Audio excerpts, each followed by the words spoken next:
Thanks everyone. Hello, we got the straight after lunch slot, which everyone really enjoys having during presentations.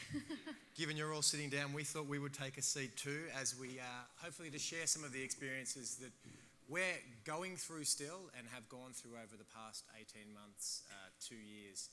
And hopefully you'll get some value out of some of the lessons and some of the challenges that we've faced and overcome. So with that, hopefully we could see some slides. Do you want to hit it again, Tiffany? And again. There we go. Excellent. Good start. So the topics that we want to cover off today, I'll just start off by briefly explaining our Citi learning ecosystem. I'm sure there'll be a lot of people in here that have very similar setups. It's important to get the context of that because that's what actually led us on our degree journey in the first place, and that's what's really helping with the success of the degree journey.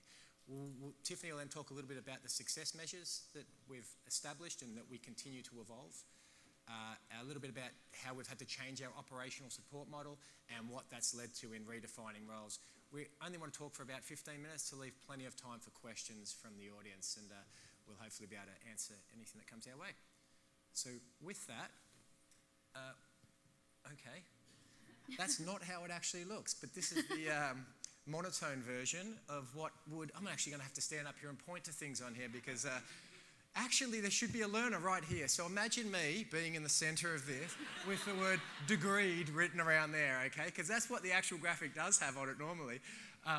And the idea of this is that Citi have a really, we have a lot of content providers, we have a lot of places where people go for learning, where people go to access performance support, and we have a lot of ways that people learn and collaborate down in this corner. So what we'd built in here, again, imagine the word degreed is written there, is degreed became the interface into all of these different items for us, okay? We use this internally when we're sitting down with our stakeholders. We're obviously a pretty large company with over 200,000 employees, and we use this to help people understand what degreed is and where it fits into the ecosystem, and the fact that it's the main interface for our learners now that we've implemented it here at Citi. Because before, people would hear things like HMM, or they'd hear GLMS, our learning management system, and then they've got another word that they need to learn. So we had created this graphic for that. Now, it's pretty evident here, even on this version, that it was a really fragmented user experience. So people would have to go to different systems to access things. Degreed has taken that away. Okay, it's put us as a central point where people can go to access all of those different type of items. Now, it wasn't just fragmented from a user perspective, it was also fragmented from an actual system behind it and a technology perspective and the costs that come with having these fragmented systems. As a big global bank that operates in a lot of countries around the world, we have a lot of data restrictions and things like that we have to encounter as well. So anytime we were bringing on content libraries, we have a significant overhead for all the various security checks we have to do, and Degreed helped remove that through its content integrations and pathways. So that's kind of how we sit now and how Degreed was established. But we'll dive a little bit further into where we've got to with our stats, and then we can come back and answer some questions on this later. Mm-hmm. So just to start looking at some of our statistics, talking about how Degreed enables our content. So as Peter mentioned, we had a very fragmented experience. We had a lot of opportunities for users to go find content, but all in different locations, it wasn't easy for them. So since our integration with Degreed, our launch of Degreed, nearly 1,400 unique content sources have been used through Degreed. And so what's interesting about this stat, and we haven't put it up there, is we had a global launch in April. We had a soft launch last September. So our stats, as you'll see, some of them, they sort of were steady. They grew slowly and steadily within a pilot audience. Then we went live in April, so we had a bit of a spike. And then in June and July, we did another big global push talking about the mobile capabilities of Degreed. Because before that, we hadn't actually gone out there and promoted the mobile app related to Degreed. And in those 8 weeks, the number of unique content launches from promoting mobile and people realizing they could be on the subway and just adding the article that way, I think the number was 900, and in 8 weeks it went to 1,400. So we had an increase of unique content areas of about 600 in those 2 months. And we believe that a pivotal reason for that was actually people are now starting to use it on their phone while they're traveling, rather than just having to plug in on their browser at work. exactly. And while it may seem more fragmented because we have more content now, content sources, it's available all through one location. So that's really bringing value back to the users. And then the next thing there that we're going to talk about is we had Intuition as one of our providers through our LMS internally.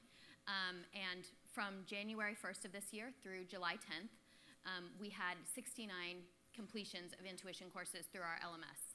Since we integrated with Degreed on July 10th and flipped the switch from GLMS over to Degreed, we have had over 4,800 courses or completions in that time. So you can see just by making the content more visible through that gateway, it really makes a difference in the value that our content can bring to our users.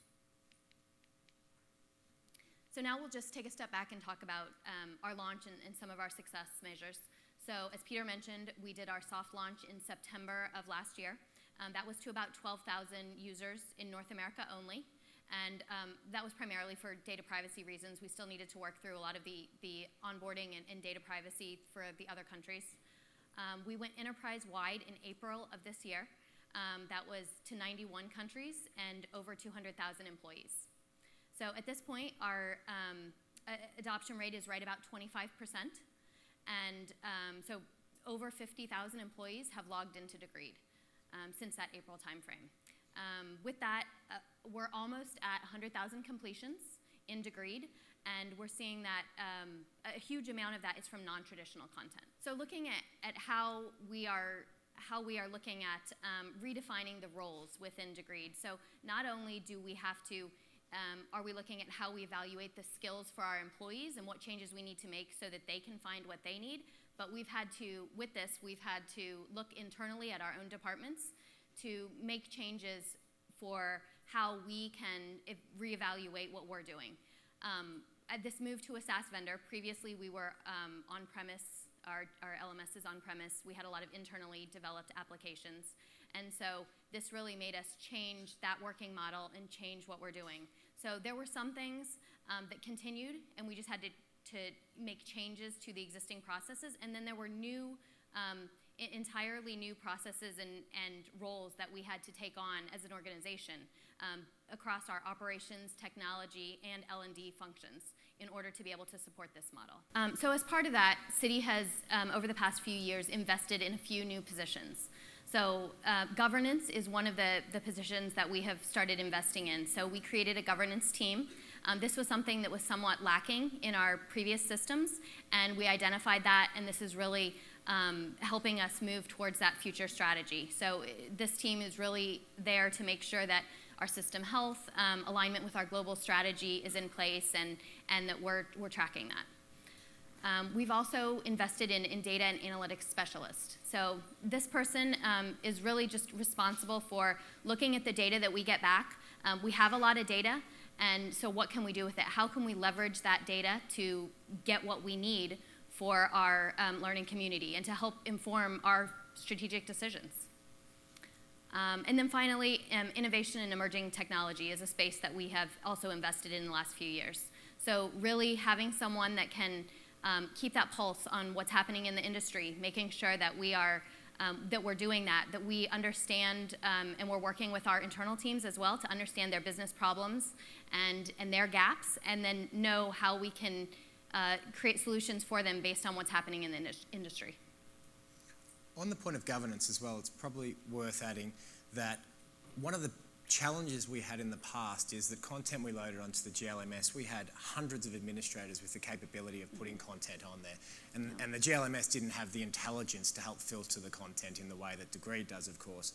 But what we're already finding is this drive towards pathways. Everyone wants to build pathways on Degreed. We're having to put governance around that because we have a limited space for feature pathways. We don't want 20 pathways on the same topic.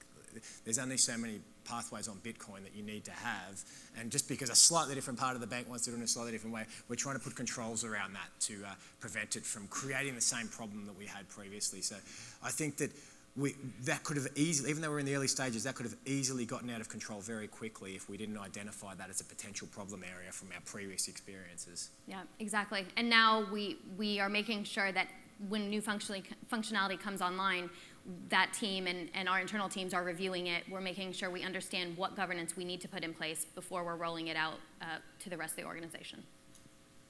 So actually, we're going to get on to questions already. We had like 10 minutes there, and I believe we're going to have a couple of questions first that, yep, here we go, and then out to you folks. Okay, so thank you guys so much. One of the questions I wanted to ask about was you shared some of your success metrics, and they were focused on registrations and clicks, which are all really important to understand adoption and just engagement within the product itself. But talk to me and the room a little bit about measuring success from a value perspective, if you will. Yeah, sure. This is a hot topic for us, and I heard it come up a few times already earlier today. So it's worth noting that we brought in Degreed to solve a technical and a user experience problem. So for a company of our size, the financial benefit of having a consolidated platform that could become the bridge into all these content libraries, that was actually the business case. That actually, in itself, became the business case, and it has proven that, and it saves us a lot of money by not having to go through all these processes every time, by having content libraries that are connected via Degreed, so we don't have to pass all the data across, etc. So that was what the original business case was. Now clearly it's in and it's embedded, and we want to start to see how we can get more real business value back from it, rather than the savings it made to solve our technical challenges initially and our bad user experience. Now, what we're exploring right now, and I think I heard Gene, he used slightly different words, but I think he was sort of playing in the same area as us, is we're currently testing out the difference between consumers of Degreed, so people just go on there and click, versus contributors of Degreed, okay?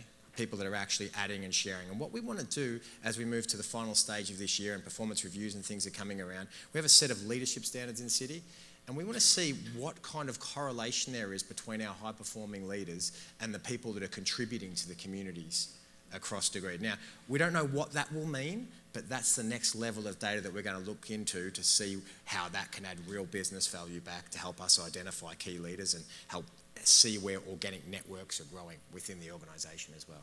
Great. Sounds like it's diagnostic as much as it is. Yeah. So, okay, great. So knowing what you know now, is there anything that you would have done differently in your implementation of Degreed? Yeah, there are absolutely some things that we would do differently. I think one of the main things, and you can see from the slide where we talked about some of the changes that we've made to our internal teams, but our governance team was not yet in place when we were going through the Degreed implementation, and I think that's a key. We are absolutely looking at governance, but maybe looked at it a little bit too late. So it's something we should have focused on a little bit earlier in the process, because it's really hard to roll anything out to an organization of city size before you have that really defined and in place. And then something else is the change management, and I think we underestimated maybe the amount of change management that would be required to put something like Degreed in place. And then just looking back at the redefining the roles that we talked about.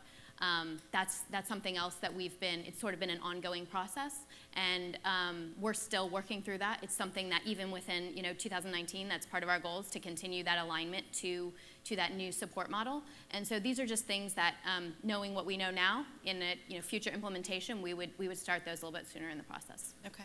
I think we keep learning too, though, as well. So what happens is where you become you build a rod for your own back is because of the easy content integrations into Degreed by comparison to how we previously had to do them. We now have people from all learning departments across City globally saying, "Oh, I've just tried out this library. Can you just get them to connect to Degreed and we can pilot it?" So it's created. That's something we're still trying to work through. Excuse me. It's because people think that it's still really simple and things can happen in minutes now, and let's get every content library, even if it's not already on Degreed, up there. So we're working through some change management around that as well to set people's expectations that things don't happen overnight, but they do happen a heck of a lot faster than what they used to. Yeah, exactly. That's great. Thank you. So you touched a little bit on this, but what is next for you guys? Yeah. So we've got a few things that we're working on at the moment. We try to pilot things a lot these days. We try to get as much data as we can to validate any purchasing or strategic decisions that we made. I think probably more than we have in the past because we have more visibility into the data. So we try to move a little bit away from the what instinct, what shiny object is, all that sort of stuff, into actually proving out a business case for something. And we spoke about, well, everyone knows that Degreed is the curation layer, right? It's the Netflix at the top level of bringing the programs together, but it's not actually writing the programs themselves. So it's not creating the episode of TV that sits beneath it. So we're currently piloting 2 different adaptive learning platforms that actually are the storytelling, the dynamic creation of the storytelling beneath it, because we want to get an end-to-end personalised experience, not just a curated personalised experience, because we think real value is going to come from that. So we're testing that stuff out on a couple of content areas right now, some pretty decent pilot group sizes, and that'll last for another 3 or 4 months, and then we'll see how we can create a really unique, from top identification of content right down to the story that's being told for each user across Citi. Fascinating. And as Peter mentioned earlier, it's still adding a lot of content integration. So it would definitely, we want to make sure that the Degreed experience is not a stale one, like, kind of what we experienced with our previous learning ecosystem, and that our users can see that it's ever changing, that we're adding more, that we're, keeping things up to date and giving them new content and new things to come into. Awesome. I think we're going to want to hear back from you guys to see how the adaptive learning stuff's going, for sure. Thank you guys so much. So let's open it up for some audience Q&A now. Hello, Bill Beagle from Verizon. Hearing earlier from Booz Allen and their approach of kind of opening up the curation pretty wide, right? I think some of my immediate thoughts, being Verizon's a similar scale to Citi, got me a little nervous. And then I hear kind of your side from, hey, we should have invested in the governance and whatnot a little bit more up front. Mm-hmm. Do you have plans, or do you think kind of this 2-part question, down the line, opening that up as you learn a little bit more? And if you do, could you share that? And then secondly, do you see any type of difference between a lot of what Degreed offers is very powerful for knowledge workers and kind of that exempt employee, but I'm sure just like Verizon, you've got a lot of non-exempt kind of frontline employees. How do you see that playing with not only the ability to curate, but also just, I'm curious, any difference in what you're seeing as far as initial usage? Do you want to take the first part? Sure. So as far as the governance, we do have a bit of a tighter model around the pathways and the ability to add content. Just because of the size of Citi, that's something that we felt like we needed to put in place. And so right now, anyone can create private pathways. As far as being able to take something and curate it for yourself, or even to a small group, we do have that open. It's when you're opening it to the organization, at that point is where we put the governance model in place, because as Peter mentioned, we don't want 10 pathways of the same content. And we want also within our organization, there are a lot of separate business lines, and we want to make sure that the right group is owning that content and is standing behind it to continue the curation effort. And I think in the second part of that question around frontline employees, we're still working through some issues around, if we're delivering the training to people, do we have to pay? If they're doing that in their own time, is that then time that's on the clock versus not on the clock? So we are still working through some of that, but consumer have had a big take-up. They're one of the bigger take-ups in our percentages. So we haven't quite got the exact answer on that because of some of the legal and costs associated to it, but we're making it available. Mm-hmm. Hi, I'm Jade Doyle. I'm with Bridgestone. Oh. And we have a smaller but similar size audience. And you mentioned you had a soft launch, and one of your to do differently was the OCM piece of it. Can you please give me a little bit more detail about what your soft launch looked like and what you would and wouldn't do again around that as well, please? Sure. So yeah, with our soft launch, we launched to about 12,000 North American employees, and honestly, the primary reason for that is because it takes us a long time to get through all the data privacy for all the different countries. So being that the servers are located in North America, it's a quick and easy win for us to be able to go out to a North America-based population. So that was the primary reason, and that we could do that and then have a group that we can get feedback from. So we piloted starting last September, and then we sent regular email blasts, did you knows to this group, and then surveyed them to understand what they're doing, how they're using the system, so that we could then take that data and make some decisions about how we look to change that, what configuration settings, what things we might adjust as we're going enterprise-wide. It's Tristan from Royal Bank of Canada. A question for you is, what have you done with compliance, if anything, being federally regulated in multiple jurisdictions as you are? We struggle with compliance and not being able to put it on the Degreed platform because it's too easy to say, mark complete. Oh, we haven't actually had that problem yet, though, have we? Well, for our compliance trainings, they're really all still going through our LMS today. So we do have the LMS, all the LMS assigned trainings coming into Degreed. So in the assigned section, you can see them.